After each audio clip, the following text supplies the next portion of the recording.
నేను ప్రతి నెల 3వ శనివారం స్వచ్ఛ ఆంధ్రప్రదేశ్ పెట్టాను. ఈ రోజు మీరు చూస్తున్నారు నా పక్కన కూర్చునుంది ఎవరైతే మున్సిపల్ కార్మికులు పక్కన కూర్చుని పెట్టానంటే వాళ్లకు నేను గౌరవిస్తున్నా. మన ఆరోగ్యాన్ని కాపాడే వ్యక్తులు ఎవరంటే ఇక్కడ కూర్చున్న వ్యక్తులు. ఒకప్పుడు వాళ్ళ పట్ల చాలా చులకనగా చూసేవాళ్ళం.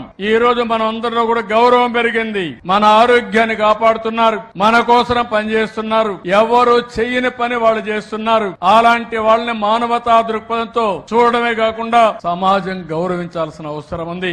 ఈ విషయం మీరు గుర్తుపెట్టుకోవాల్సిన అవసరం ఉంది. అలాంటి వారి జీవితాల్లో కూడా ఎన్నో సమస్యలు ఉన్నాయి. వాళ్ళకు కూడా హామీ ఇస్తున్నాం. భవిష్యత్తులో మున్సిపల్ కార్మికులు ఎవరైతే ఉన్నారో వాళ్ళందరినీ ఆదుకునే బాధ్యత ఈ ప్రభుత్వం తీసుకుంటామని చెప్పి మీ అందరికీ హామీ ఇస్తున్నాం. ప్రతి 3వ శనివారం రాష్ట్రంలో పనిచేసే అందరికీ ఒకటే విజ్ఞప్తి చేస్తున్నాను. 30 రోజుల్లో 29 రోజులు మన కోసం పనిచేద్దాం.